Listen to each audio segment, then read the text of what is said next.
Okay, quiet guys, everybody quiet. हरिः ओम् युष्माकं काचिदन्या जगदुपरि समुद्भूतलावण्यवन्या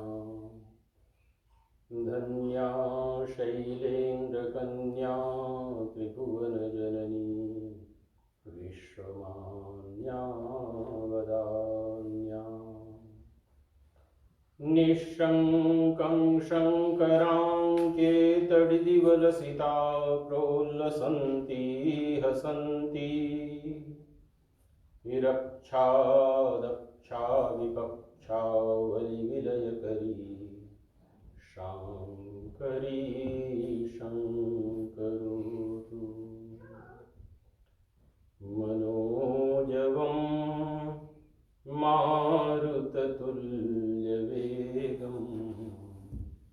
जितेन्द्रियं बुद्धिमतां वरिष्ठं वातात्मजं वानरयूथमुख्यं श्रीरामदूतं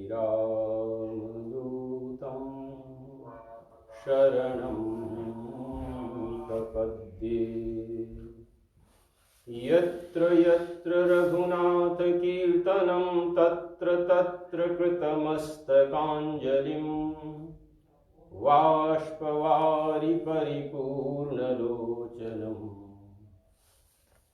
मारुतिं नमत राक्षसान्तकम्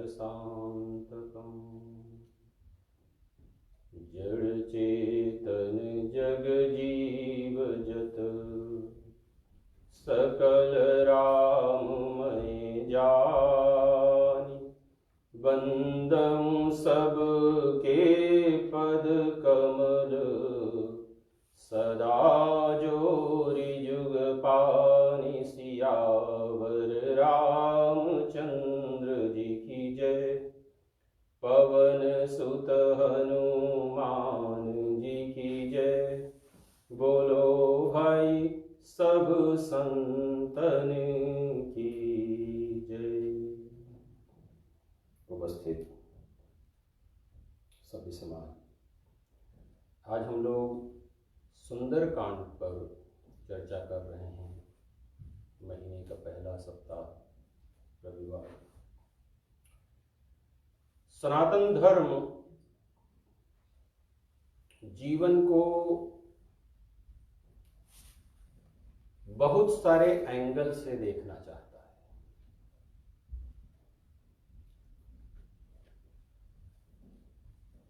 रामचरितमानस की जो संरचना की गई है उसमें जो 5वां कांड है उसका नाम है सुंदर कांड।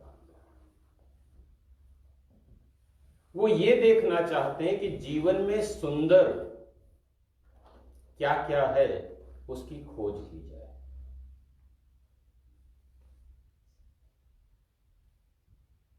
दूसरा, इस कांड में शांति की खोज के तरीके, शांति की खोज की विधियां अपने सामने प्रस्तुत की गई।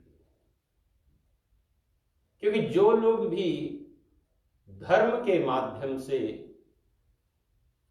सुंदर को, धर्म के माध्यम से शांति को अपने जीवन में खोजना चाहते हैं, ढूंढना चाहते हैं, उसके तरीके क्या हैं, उसमें सुविधा वाली कौन सी चीजें हैं और ऑब्स्टिकल्स उस रास्ते में आने वाले कौन कौन से हैं।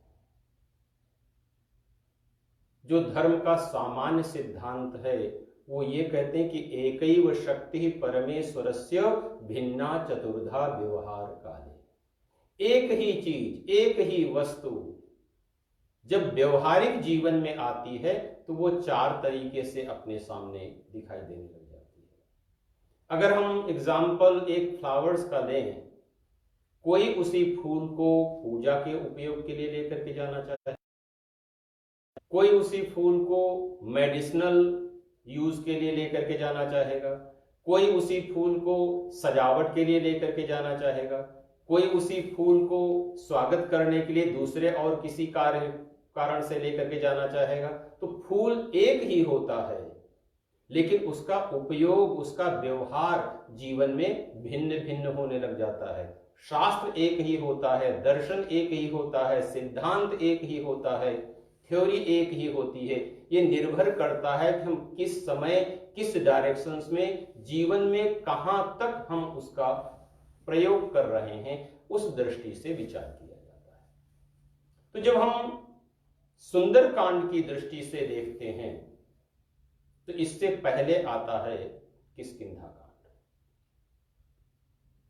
किष्किंधा कांड में क्या होता है कि लोग विचार बहुत ज्यादा करते हैं और कार्य नहीं करते हैं।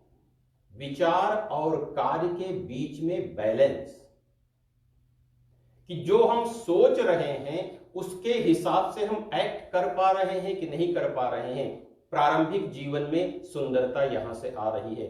जो हम सोच रहे हैं, जो हम शुभ सोच रहे हैं, क्या उतना शुभ हम जीवन में कर ले जा रहे हैं तो जीवन सुंदर हो जाएगा। जितना शुभ सोचा जा रहा है उतना ही शुभ किया जा रहा है तो जीवन में सुंदरता आ जाती है, जीवन में सौंदर्य आ जाता है। किष्किंधा कांड में केवल सोचते रहते हैं और उसके ऊपर कार्य नहीं करते हैं, तो वहां पे समस्या दिखाई देती है।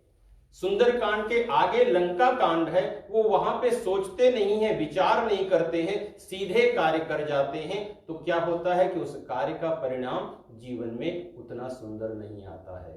तो सुंदरकांड के अंतर्गत ये दिखाया गया कि जितना विचार उतना कार्य, विचार और कार्य इन दोनों के साथ में बैलेंस किया जाए, इन दोनों को जीवन के साथ में व्यवस्थित कर लिया जाए, तो जीवन में जो सौंदर्य है, जो सुंदरता है, वो दिखाई देने लग जाएगी। शास्त्र में जो जितने भी शब्द आते हैं या पात्र आते हैं, कैरेक्टर्स आते हैं, उन सभी का एक आध्यात्मिक अर्थ है। यदि हम इनको हिस्ट्री की नजर से देखते हैं, इतिहास की नजर से देखते हैं, तो उसका प्रभाव जीवन में अलग होगा। यदि हम स्पिरिचुअलिटी के माध्यम से देखते हैं, अध्यात्म की दृष्टि से देखते हैं, तो उसका प्रभाव जीवन में अलग होगा। इतिहास का अपना स्थान है, अध्यात्म का अपना स्थान है। यह निर्भर करता है कि हम चाह जीवन में क्या रहे हैं। इतिहास एक पास्ट घटना हो गई है, बहुत समय पहले ऐसा घट चुका है, लेकिन अध्यात्म ये कहता है कि जो पहले घट चुका है उसका हमारे अपने जीवन से संबंध क्या है। क्या आज का हमारा जीवन उससे अपने लिए कोई प्रेरणा ले सकता है, अपने लिए कोई सीख ले सकता है। ये अध्यात्म का अर्थ होता है। सामान्यतया अपने जीवन में शांति खोजनी होती है। शांति की खोज के लिए जो जो व्यवस्थाएं दी गई हैं, जो जो सहयोग तत्व चाहिए, वो सब के सब अपने को सुंदरकांड में प्राप्त हो जाते हैं। अपना जो जीवन है, जो लाइफ है, ह्यूमन लाइफ, इसमें सुख और शांति ये चार से जुड़ी हुई है। काल, कर्म, गुण और स्वभाव। काल का प्रभाव अपने जीवन में होगा, कर्म का प्रभाव अपने जीवन में होगा, गुणों का प्रभाव अपने जीवन में होगा और स्वभाव का प्रभाव अपने जीवन में होगा। तो हमें यह देखना होता कि जीवन में दुख और अशांति अगर है वो काल के कारण है, कर्म के कारण है, गुणों के कारण है, या हमारे स्वभाव के कारण है। जिस कारण से जो कार्य हो रहा हो उस कारण का समाधान कर लेना चाहिए। कार्य को पकड़ लेने से कारण नहीं मिल जाता है। कारण को सही कर लेने से, कारण को मैनेज कर लेने से, कारण का सलूशन निकाल लेने से कार्य अपने आप व्यवस्थित हो जाता है। कई बार अपने को कहीं दर्द होता है, फीवर होता है, ये तो कार्य है। उसका कारण क्या है कि शरीर में कहीं न कहीं पे, किसी न किसी जगह पे कोई इंफेक्शन है। जब उस इन्फेक्शन को ट्रीट कर लिया जाता है, कारण का समाधान कर लिया जाता है, तो कार्य का समाधान अपने आप हो जाता है। तो हमें जीवन में यह देखना होता है कि यदि हम शांति धर्म के माध्यम से चाहते हैं तो वो काल के कारण अशांति है, कर्म के कारण अशांति है, गुणों के कारण अशांति है, या स्वभाव के कारण अशांति है। अपने जीवन में कभी भी कोई भी हो, चाहे किसी भी जाति का हो, किसी भी धर्म का हो, किसी भी देश का हो, किसी भी अवस्था का हो, हर एक के जीवन के ऊपर इन चारों का प्रभाव निरंतर रहता है। तो सुंदरकांड में अलग अलग सूत्र दिए गए हैं और अलग अलग दृष्टियों से उसी शांति के विषय में विचार किया गया। पहला सूत्र तो सुंदरकांड का यह है कि जो विचार है और कार्य है, इन दोनों के बीच में बैलेंस आ जाए। अगर हम विचार बहुत ज्यादा करते रहते हैं, उसके अनुरूप कार्य भी नहीं कर पाते हैं, तो इम्बैलेंस क्रिएट हो जाएगा और वो इम्बैलेंस जीवन में दुख और अशांति बढ़ा सकता है। हनुमान जी महाराज इस शांति की खोज के मुख्य पात्र बने। जितनी भी वानर सेना है जिसे सीता जी की खोज के लिए लगाया जाता है, आध्यात्मिक अर्थों में ये सारी की सारी हमारी डिजायर्स हैं। हमारी ओन बॉडी की, अपने शरीर की जितनी भी एनर्जी है वो हमारी इच्छाओं के कारण अव्यवस्थित होती है। इनको ऑर्गेनाइज किया जाता है, स्ट्रक्चर्ड थिंकिंग, व्यवस्थित विचार। तो जितनी भी इच्छाएं हैं, अगर हम उनको जो जीवन में चाहते हैं उसकी तरफ मोड़ दिया जाए, उसकी तरफ उनको प्रेरित कर दिया जाए, तो जीवन में शांति के लिए सबसे जरूरी ये होता है कि अपनी डिजायर्स को एक गोल के लिए, एक लक्ष्य के लिए, शांति के लिए उनको योजनाबद्ध तरीके से लेकर के जाया जाए। जब ये सब के सब वानर शांति की खोज के लिए जाते हैं, तो बीच में इनके सामने एक समस्या आती है जिसका नाम है भूख और प्यास। शांति को खोजते हुए सबके सब वानर भूखे हो जाते हैं और प्यासे हो जाते हैं। उस समय वो स्वयं प्रभा की गुफा में प्रवेश करते हैं। कहते हैं कि जब कुछ इच्छाएं अपने मन को ज्यादा व्यवस्थित करने लग जाएं, ज्यादा परेशान करने लग जाएं, उस समय बुद्धि की गुफा में प्रवेश करना चाहिए। बुद्धि से पूछना चाहिए कि ये करना उचित है या ये करना उचित नहीं है। तो हनुमान जी महाराज के माध्यम से बुद्धि की गुफा में वे सबके सब प्रवेश करते हैं, वहां से जल भी लेते हैं, वहां से फल भी प्राप्त करते हैं और उसके बाद में उस सबके सब समुद्र के किनारे आ जाते हैं। समुद्र को दो अर्थों में लिया गया है। एक तो जो अभिमान है वही हमारा समुद्र है। अपने को सब चीजें पार करनी बड़ी आसान हो जाएंगी, लेकिन जो अभिमान है उसको पार करना, ईगो को पार करना, ईगो को ब्रेक कर पाना जीवन में बड़ा कठिन होता है। इसके लिए हमारी बुद्धि ने हमसे कहा था कि अपनी एबिलिटीज को सर्च करो, अपनी कैपेसिटीज को देखो कि हमारे पास क्षमता कितनी है, हमारे पास में शक्ति कितनी है। क्योंकि ये अपने को धर्म में बार बार रिमाइंड करवाया जाता है कि ये सब चीजें, चाहे सत्य हो, चाहे प्रेम हो, चाहे करुणा हो, चाहे शांति हो, ये बहुत ज्यादा वैल्यू वाली होती है। ये मूल्य मांगती हैं, ये समय मांगती हैं, ये कीमत मांगती हैं, ये संयम मांगती हैं, ये अटेंशन मांगती हैं। ऐसा नहीं कि चलते फिरते हमने सुन लिया और शांति मन में आ गई। तो शांति के लिए कीमत चुकानी पड़ती है और वो कीमत होती है अपने अहंकार को कम कर लेना, सत्य के साथ में समझौता कर लेना, परिस्थिति के साथ में समझौता कर लेना। ऐसा कोई अपने को मिल जाए जो हमारे अंदर की शक्तियों को जगा दे। हर इंसान के अंदर अच्छी सी अच्छी शक्तियां भी मौजूद हैं और बुरे से बुरी शक्तियां भी मौजूद हैं। हमारी एनर्जी इतनी ज्यादा है इस शरीर में जो शांति की तरफ भी जा सकती है और अशांति की तरफ भी जा सकती है। धर्म में हनुमान जी ने जब अपनी योजना बनाई कि हां हमें जाना है, तो वो सबसे पहले जामवंत जी से पूछते हैं। पूछना धर्म में एक बहुत ही प्रारंभिक और बहुत ही वैल्यूएबल पॉइंट है। आज हम पूछने से डरने लगे हैं। हम सोचते हैं कि दूसरा मना कर देगा। गोस्वामी जी कहते हैं कि हनुमान जी ने कहा कि जामवंत मैं पूछूं तो ही उचित सिखावन दीजिए। मैं आपसे पूछता हूं कि मुझे उचित शिक्षा दो कि मैं ये करने के लिए जा रहा हूं, मैं क्या करके आऊं, मुझे क्या क्या करना है। शास्त्रकारों ने ये कहा कि सही समय पे सही व्यक्ति से सही तरीके से अगर कुछ पूछा जाएगा तो अपने को समाधान मिल जाता है।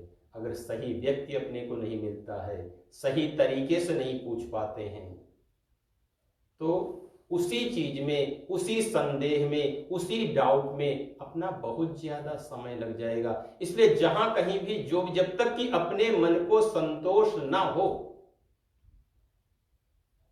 तब तक जहां भी जो भी कोई मिलता है उससे जो हम चाह रहे हैं उसके बारे में पूछते रहा जाए। और जब एक बार अपने पूछने से अपने को संतोष मिल जाए तो आगे की यात्रा प्रारंभ कर देनी चाहिए। तो जो धर्म के विषय से, धर्म के माध्यम से, अध्यात्म के माध्यम से यदि हम जीवन में शांति चाहते हैं तो पहला अर्थ है कि जीवन में सत्य के संबंध में अपने को पूछना शुरू करना होगा। किससे किससे पूछा जाए? शास्त्रों में इसकी बड़ी चर्चा है कि किससे किससे पूछा जाए। सबसे पहले तो स्वयं से पूछा जाए कि क्या जो हम जानना चाहते हैं उसकी जीवन में जरूरत है। यदि हम इस प्रश्न का समाधान कर लेते हैं कि जो हम पूछना चाहते हैं उसकी जरूरत कितनी है, तो जब ये हो जाए कि हाँ हमें इस चीज की जरूरत है, तो उसके लिए अलग अलग लोगों से पूछा जाए। उपनिषदों में देखो कि बड़े बड़े ऋषि एक दूसरे से प्रश्न करते हैं, एक दूसरे से पूछते हैं, संवाद करते हैं। ये अलग अलग उसी चीज को जानने की शैलियां होती हैं। तो हनुमान जी ने, महाराज ने शांति के लिए छलांग लगाने के लिए पर्वत का सहारा लिया। सुंदरकांड में 3 पर्वतों की कहानी है। गिरि त्रिकूट ऊपर बस लंका। लंका जो है वो कहां है? 3 पर्वतों के ऊपर है। ये 3 पर्वत क्या है? पहला विचार का पर्वत है, दूसरा विश्वास का पर्वत है और तीसरा वैराग्य का पर्वत है। विचार, विश्वास और वैराग्य, ये 3 जब जीवन में होते हैं तो हम जिस तरफ भी जाना चाहते हैं हमारी यात्रा प्रारंभ हो जाती है। पहला विचार, दूसरा विश्वास और तीसरा वैराग्य। हनुमान जी अपने अंदर इन तीनों का समावेश कर लेते हैं। विचार भी कर लेते हैं, विश्वास भी कर लेते हैं और वैराग्य भी जीवन में भर लेते हैं। तो उन्होंने यात्रा प्रारंभ की। जब हम शांति की तरफ यात्रा अपनी प्रारंभ कर देते हैं, जब आधी दूर पहुंचे तो बीच में समुद्र से एक पर्वत खड़ा हो जाता है जिसका नाम होता है मैनाक पर्वत। वो उनसे प्रार्थना करता है कि आप यहां पर विश्राम कर लो, क्योंकि शांति को खोज करने के लिए जा रहे हो। यात्रा बड़ी लंबी है, आप थोड़ी देर के लिए यहां पर विश्राम करो। ये जो मैनाक है अपने जीवन में, उसका नाम है सम्मान, आध्यात्मिक अर्थ में। जब भी आप किसी सत्य की खोज में जाओगे, जब भी कुछ अच्छा करते हुए जा रहे होगे, उस समय जीवन में सबसे पहला विघ्न, सबसे पहली रुकावट, सबसे पहला ऑब्स्टिकल अगर जीवन में कोई आएगा, वो आएगा सम्मान का। हनुमान जी महाराज क्या करते हैं, उस सम्मान को केवल स्पर्श करते हुए, हनुमान तेहि परसा कर पुनि कीन्ह प्रणाम, राम काज कीन्हे बिनु मोहि कहां विश्राम, कह करके आगे निकल जाते हैं। तो पहला सूत्र क्या है कि जब शांति के मार्ग में हम जाते हैं तो वो सम्मान आता है। यदि इसको व्यवस्थित कर लिया गया तो ये आपको आगे की यात्रा के लिए भेज देता है, वरना क्या होगा कि हमारा मन बहुत समय के लिए इसी सम्मान की भूल भुलैया में घेरे काटता रहेगा। हमको ये लगने लग जाएगा वो हम ये कर रहे हैं, हमको सम्मान मिल रहा है, बन जाती है। सम्मान एक बड़ी मीठी छुरी है कि वो जीवन की बहुत सारी जड़ों को काटते लग जाती है, अगर हमने इसको अपना मान लिया तो। सम्मान से उत्साह भी होता है, ये उत्साह देने वाला भी बनता है और ये नीचे पकड़ करके गिराने वाला भी बनता है। तो हनुमान जी महाराज ने शांति की खोज में सम्मान को समझा दिया। आगे जब चलते हैं तो सुरसा से उनकी भेंट होती है। सुरसा क्या है? हमारी अपनी जीभ। सुरसा क्या है? हमारी अपनी भूख। वो हनुमान जी से क्या कहती है कि मैं तुमको खा जाऊंगी, क्योंकि मार्ग कठिन होता है। सुरसा का अगर अर्थ किया जाए, शास्त्रकार कहते हैं जो अच्छे अच्छे रस रोज मांगे उसका नाम है सुरसा।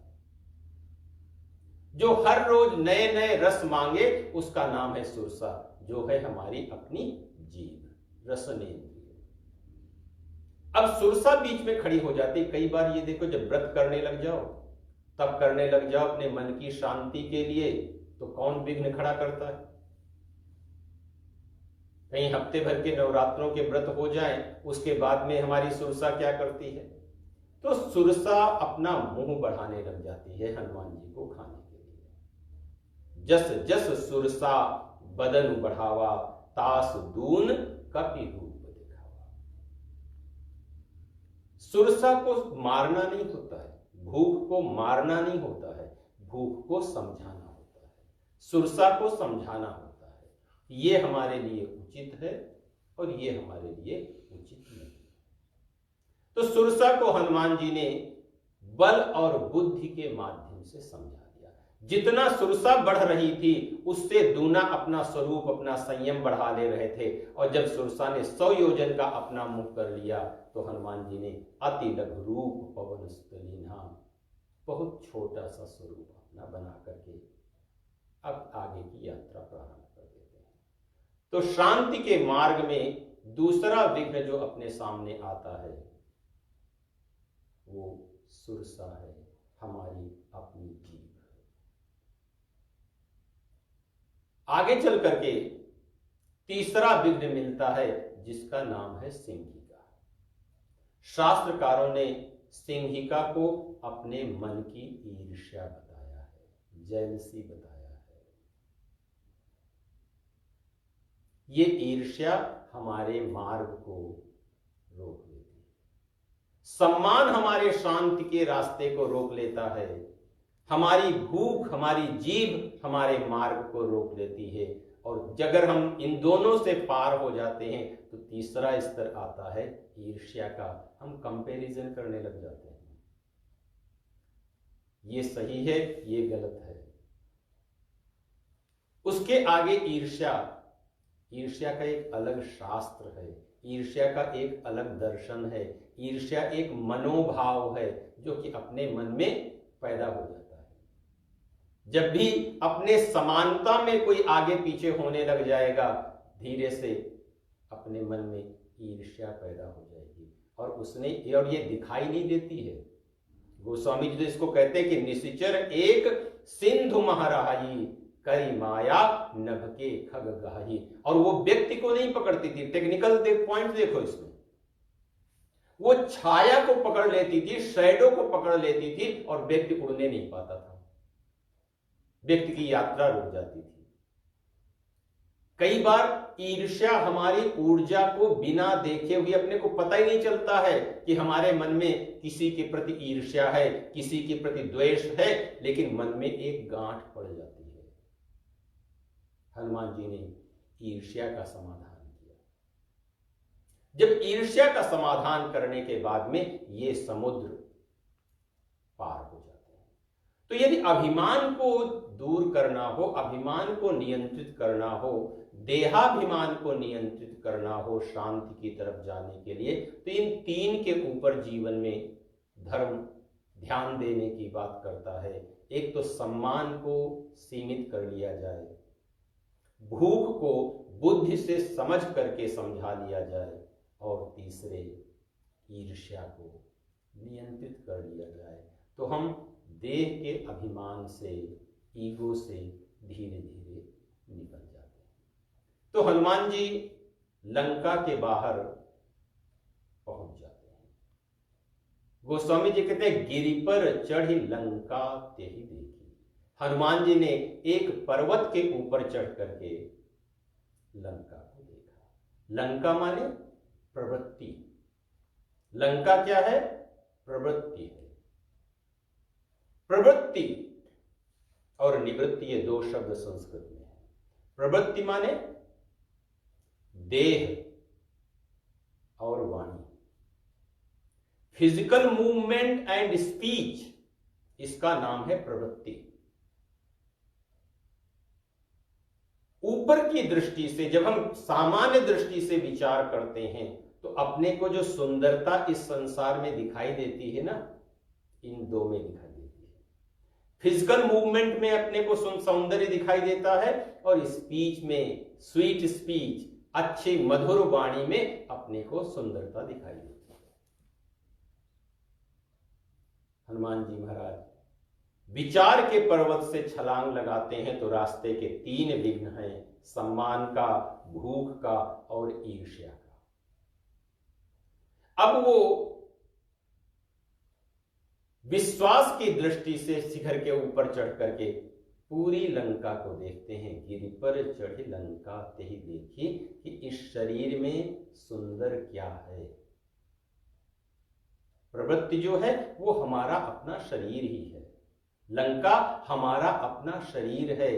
धर्मशास्त्रकारों ने तो यहां तक कहा कि बाकी जगहों पे कदाचित शांति अपने को बड़ी आसानी से मिल जाएगी, लेकिन इस जीवन में जब हम शांति खोजने के लिए जाते हैं तो सबसे कठिन कार्य हो जाता है कि सुंदरकांड के माध्यम से इस शरीर में शांति को खोजा जाए।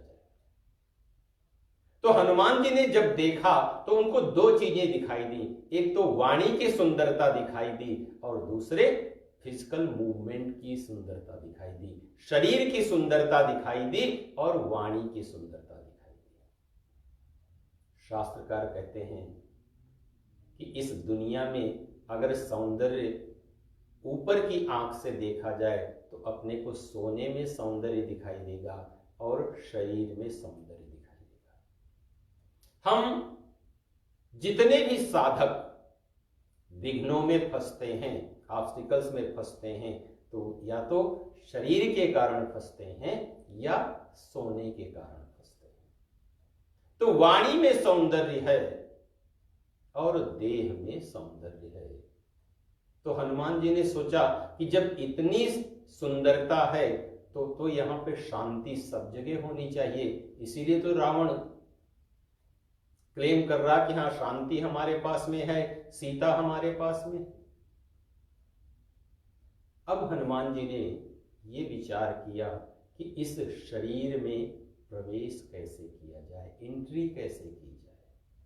कोई भी चीज, कोई भी नई चीज हमारे शरीर में कहां से प्रवेश करती है। योग में तो इनके अलग अलग साधन बताए गए कि अगर हमें अपने शरीर में प्रवेश करना है तो किन मार्गों से, किन रास्तों से वहां पर प्रवेश करना चाहिए। तो हनुमान जी ने क्या किया कि बहुत छोटा सा रूप बना लिया। मसक समान रूप कपि धरी, लंकहि चल्यो सुमेरु नर। प्रवृत्ति की रक्षा करने वाले बहुत से लोग हैं। तो लंकिनी सामने से मिल गई और वो कहती कि मैं तुमको खा जाऊंगी। कभी अपने जीवन में जो शांति के साधक होते हैं उन्होंने बड़ा विचार किया। उन्होंने कहा कि अपने जीवन में ये हमेशा ध्यान रखना चाहिए कि हमें खाने वाले कितने मिले हैं और खिलाने वाले कितने मिले हैं।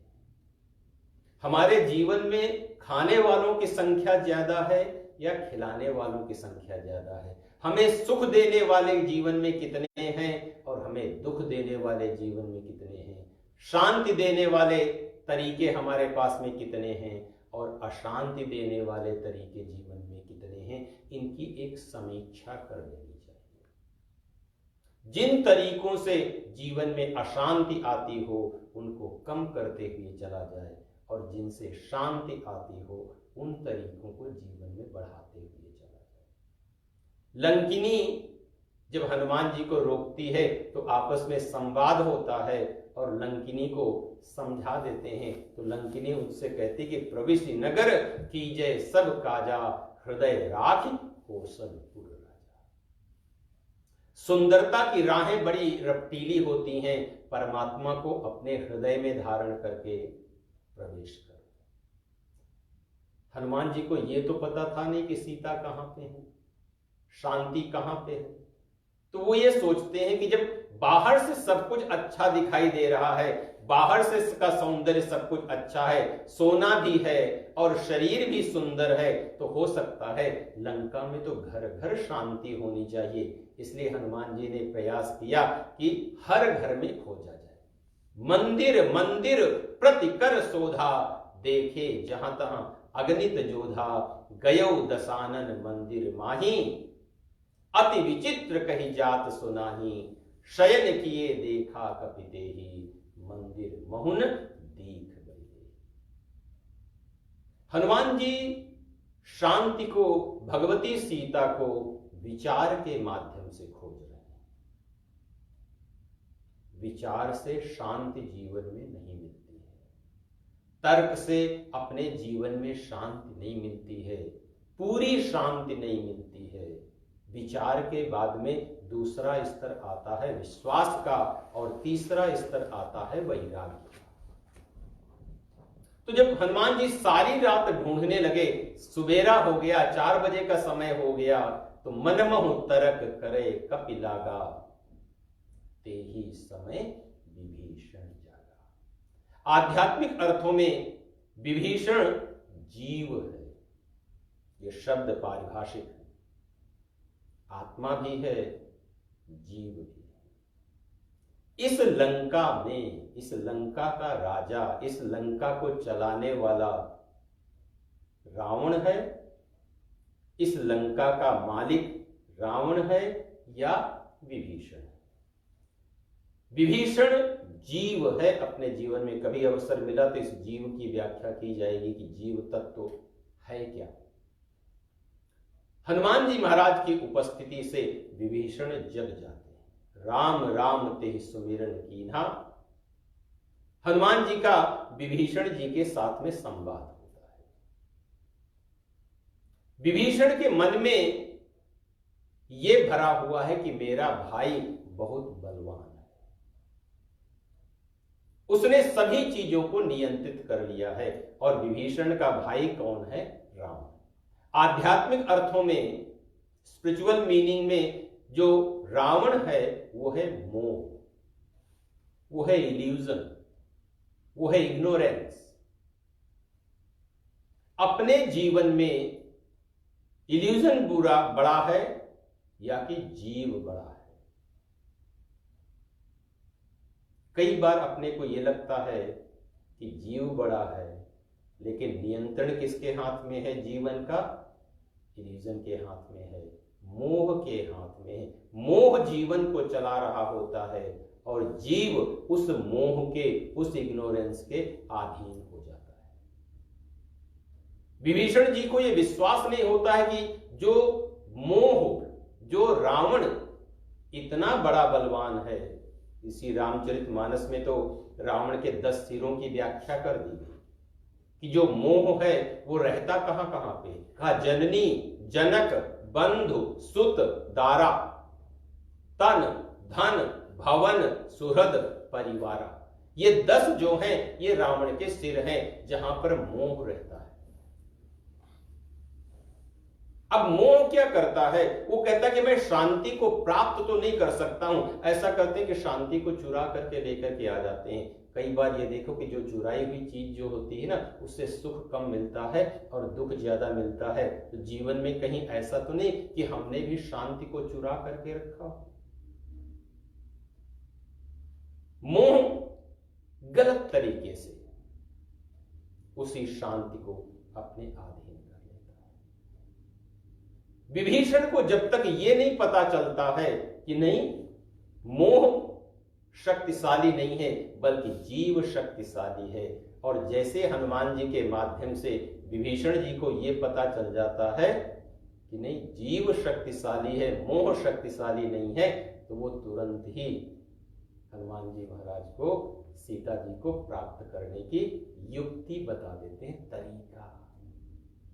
जीवन में सब चीजें तरीके के ऊपर निर्भर है। जुगुति विभीषण सकल सुनाई, चले पवन सुत विदा कराई। कभी अगर हम समीक्षा करें अपने जीवन में तो सब कुछ तरीके के ऊपर निर्भर है। किस चीज का किस तरीके से हमने उपयोग किया वही जीवन में सुख देने वाली बन गई। अगर उसी चीज का हमने गलत तरीके से उपयोग किया वही वस्तु जीवन में दुख देने वाली बन गई। तो तरीका खोज का, शोध का, प्रयोग का जीवन में क्या होना चाहिए। चाहते हम शांति हैं, खोज हम शांति रहे हैं, सुख खोज रहे हैं, लेकिन उसका तरीका क्या है। अगर सही तरीके से गलत वस्तु का भी प्रयोग किया जाता तो अपने लिए वरदान हो जाती है,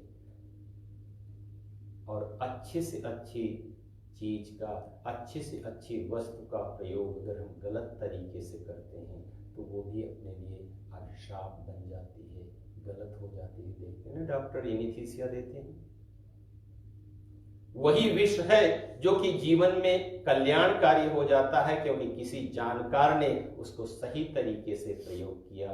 और हम अपने जीवन में जिन चीजों को अच्छा मानते हैं उनका तरीका जब बदल देते हैं तो जीवन में तरीका, शांति की खोज में तरीका बहुत जरूरी है। किस तरीके से करते हो। एक्सरसाइज करने के लिए जाते हैं, अगर सही तरीके से करो तो उसका लाभ मिलने लग जाएगा। अगर गलत तरीके से करने लग जाओ तो कहीं तो हम शोल्डर उतार लेते हैं, कहीं पे हम मसल टाइट कर लेते हैं, कहीं पे और चीज डैमेज कर लेते हैं। ऐसा तो नहीं कि सबके साथ वो हो रहा है, केवल तरीका करने का। तो जीवन में शांति के मार्ग में विभीषण के माध्यम से हनुमान जी को वो तरीका मिल जाता है कि सीता माँ कहाँ रहती है, शांति कहाँ रहती है। और हनुमान जी वहां से बहुत जल्दी,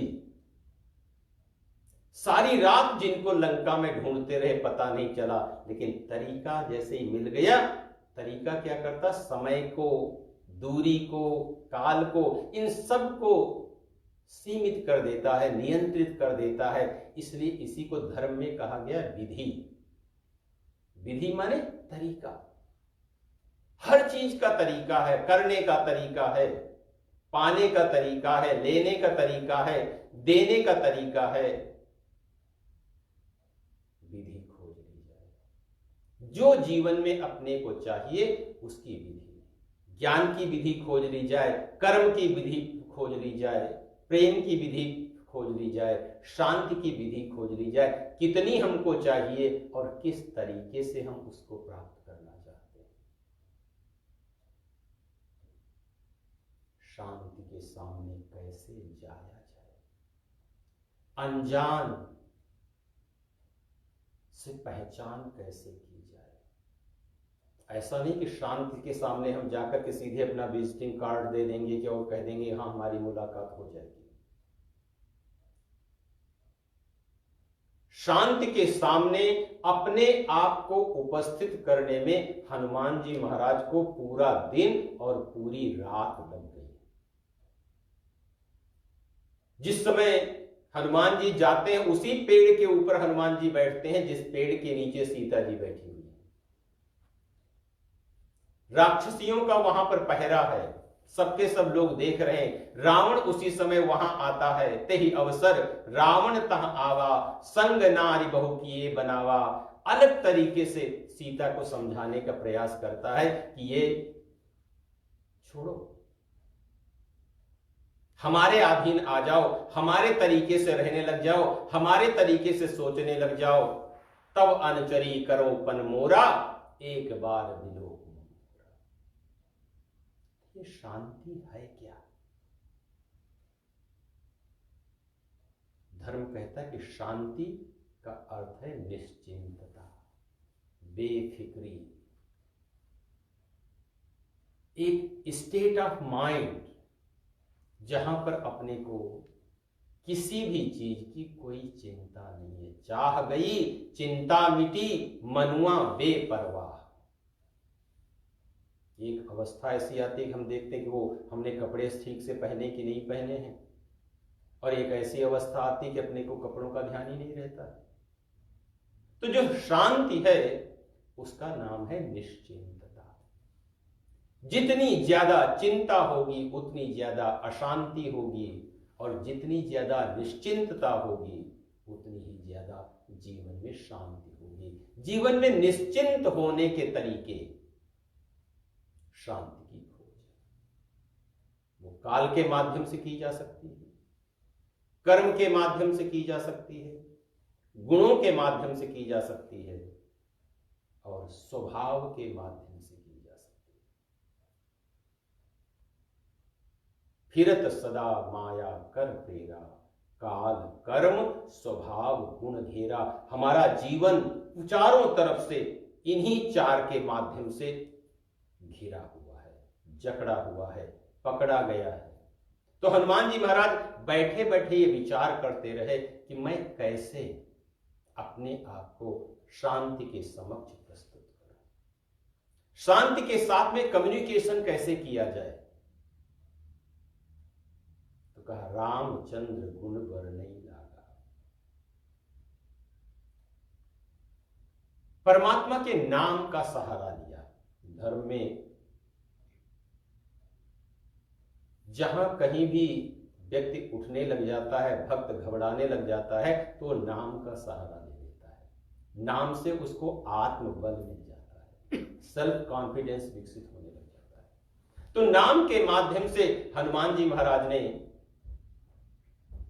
शांति के साथ में संबंध स्थापित करने का प्रयास किया। और जैसे ही सीता जी उस नाम को सुनने लग जाती हैं तो उसी समय वो राम नाम की मुद्रिका को डाल देते हैं। कहते हैं कि जो सौंदर्य अपने को दिखाई दिया उसमें था बॉडी मूवमेंट और स्पीच, और उसी स्पीच में गाने भी हो सकते हैं, उसी स्पीच में हमारे भजन भी हो सकते हैं, उसी स्पीच में हमारा राम नाम भी हो सकता है। और गोस्वामी जी तो ये कहते हैं कि ये ध्यान रखना चाहिए कि जो शब्द है, कई शब्द अपने मन में अंधेरा करते हैं और कई शब्द अपने मन में प्रकाश करते हैं। राम नाम मणि दीप धरु, जीह देहरी द्वार, तुलसी भीतर बाहर हो, जो चाहस उजियार। नाम जो है वो जीवन में प्रकाश कर देता है।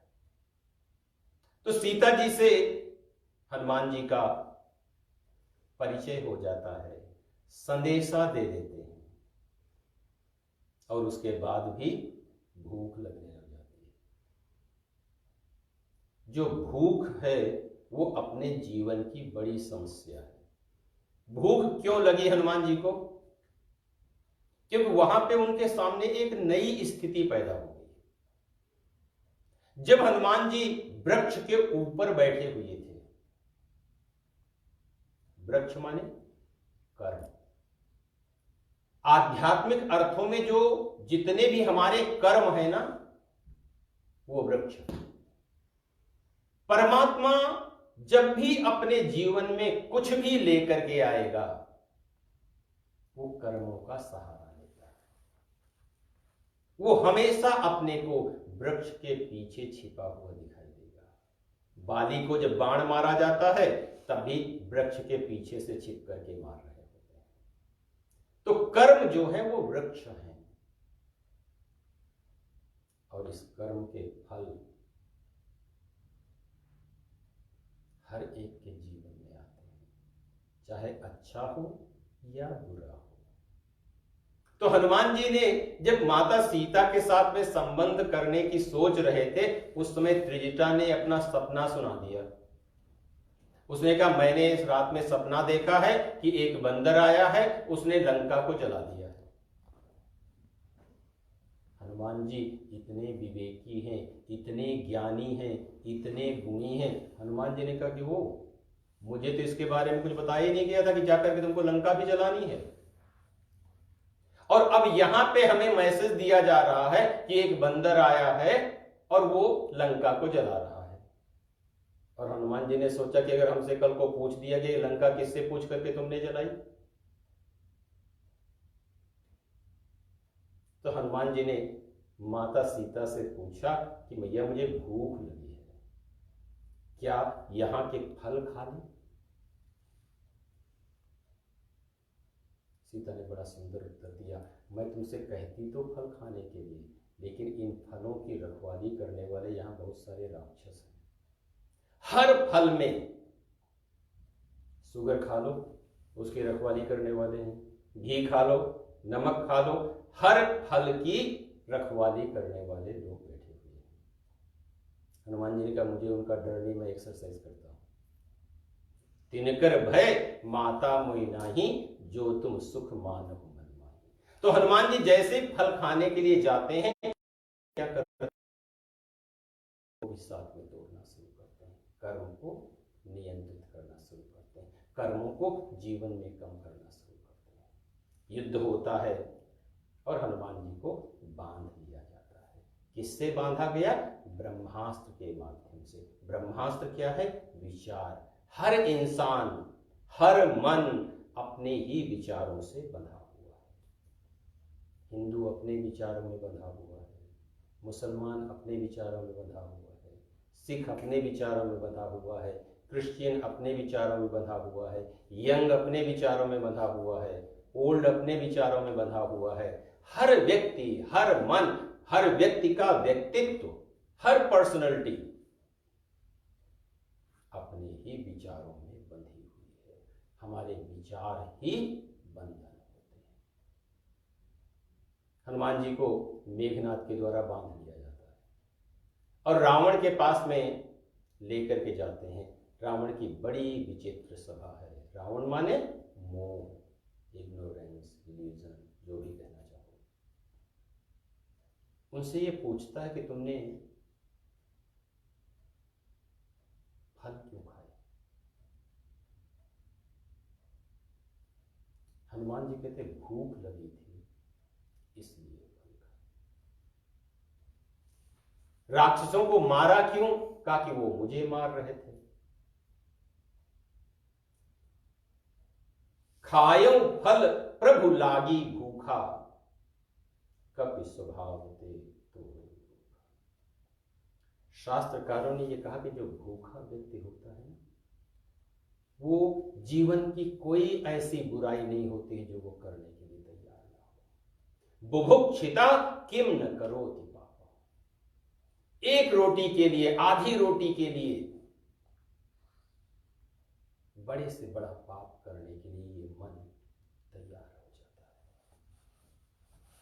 तो हनुमान जी ने कहा कि मैं भूखा था इसलिए मैंने फल खाया। पेड़ क्यों तोड़े? कहा कि कपि स्वभाव ते तोड़े। स्वभाव से, बानरी स्वभाव के कारण आपके वृक्ष टूट गए। जिन्होंने मुझे मारा, मैंने उन्हीं को केवल मारा। एक चीज और आपकी तरफ से ज्यादा हो गई कि तेहि पर बांध्यो तनय तुम्हारे, मुझे बांध लिया गया। इस पूरे संवाद में हनुमान जी देखना चाहते थे कि क्या मोह को समझाया जा सकता है। सिंबॉलिक अर्थों में हनुमान जी महाराज शंकर के, शिव के 11वें रुद्र, और हनुमान जी रावण को इसलिए समझाते हैं कि रावण भगवान शिव का को अपना गुरु मानता है। बार बार समझाने का प्रयास किया हनुमान जी ने रावण को, लेकिन रावण को बुरा नहीं कहा। उन्होंने कहा कि महाराज, सुमति कुमति सबके उर राही, हर एक इंसान में अच्छी बुद्धि और खराब बुद्धि, पॉजिटिव और नेगेटिव दोनों तरीके की विचारधारा होती है। तब उर कुमति बसी विपरीता, कि अंतर केवल इतना है, आप नेगेटिव सोचने लग गए हो हर चीज के बारे में, हर चीज की बुराई के बारे में सोचने लग गए हो, बुरा सोचने लग गए हो, इसलिए जीवन में ये स्थिति आ गई है। तो रावण ने हनुमान जी की बात नहीं सुनी, बल्कि उनका मजाक उड़ाया कि मिला हमहि कपि गुरु बड़ ज्ञानी। चलो और कोई तो नहीं मिला, मुझे वानर ही गुरु मिल गया। हनुमान जी को रावण दंड देता है, और दंड के रूप में क्या देता है कि हनुमान जी की पूंछ में आग लगा दो। ये जो पूंछ है ना, ये बड़ी विचित्र है। हर कोई अपनी पूंछ को बढ़ाना चाहता है। हर एक की पूंछ कितनी लंबी है इसका कोई अनुमान नहीं। इसीलिए कहते हैं कि जब लोग हनुमान जी की पूंछ के ऊपर कपड़ा लपेटने लगे तेल लगा करके, तो वो पूंछ बढ़ने लग गई।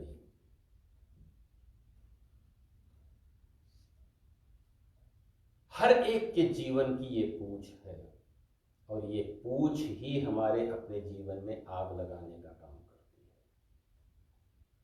है। घर में जो बड़ा होता है, अगर उसको बिना पूछे हुए कुछ काम कर लो तो भले ही सही हो,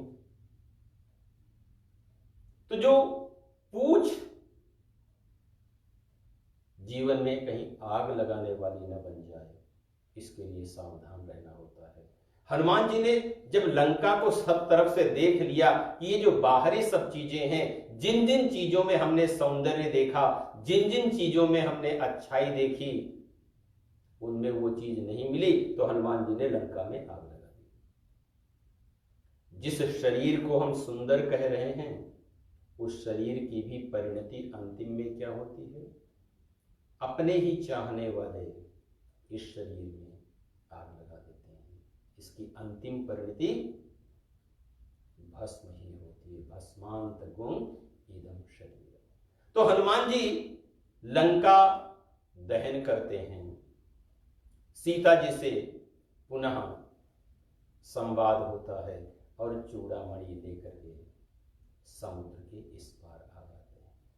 तो जीवन में शांति के लिए, शांति की इस यात्रा के लिए जिन जिन विकारों की आवश्यकता होती है, उन विकारों के माध्यम से सिंहिका, लंकिनी का संवाद जीवन में उपयोगी है। विभीषण, जीव और मोह के बीच की स्थिति किस तरीके की है वो देखा जाता है, और लंका को जो जलाने की स्थिति है हनुमान जी की तरफ से, वो और ज्यादा विचित्र। ये सबके सब प्रसंग हैं जिनके ऊपर घंटों और दिनों की चर्चा हो सकती है इनको समझने के लिए। लेकिन अंतिम स्थिति ये आती है कि यदि जीवन में शांति को प्राप्त करना होता है तो विचार का सहारा लिया जाता है, विश्वास का सहारा लिया जाता है, और वैराग्य का सहारा लिया जाता है। इन सभी का परीक्षण करते हुए चलते हैं। शास्त्रकार ये कहते हैं कि जितने भी ये धर्म के तत्व हैं ना, ये जब हमारे मस्तिष्क में आते हैं तो हमारा मस्तिष्क 4 तरीके से सोचने लग जाता है। वस्तु के बारे में, व्यक्ति के बारे में, परिस्थिति के बारे में, और घटना के बारे में। ये मटीरियल के माध्यम से सोचता है, पर्सन के माध्यम से सोचता है, सिचुएशंस के माध्यम से सोचता है, और इंसिडेंट के माध्यम से सोचता है। तो वस्तु, व्यक्ति, परिस्थिति और घटना अगर हम इन चारों को अपने अध्यात्म की दिशा में लेकर के चलें तो धीरे धीरे ये चार माध्यम देश, काल, वातावरण के साथ मिलकर के काल, कर्म, स्वभाव और गुण के साथ जीवन में शांति की तरफ आने में सक्षम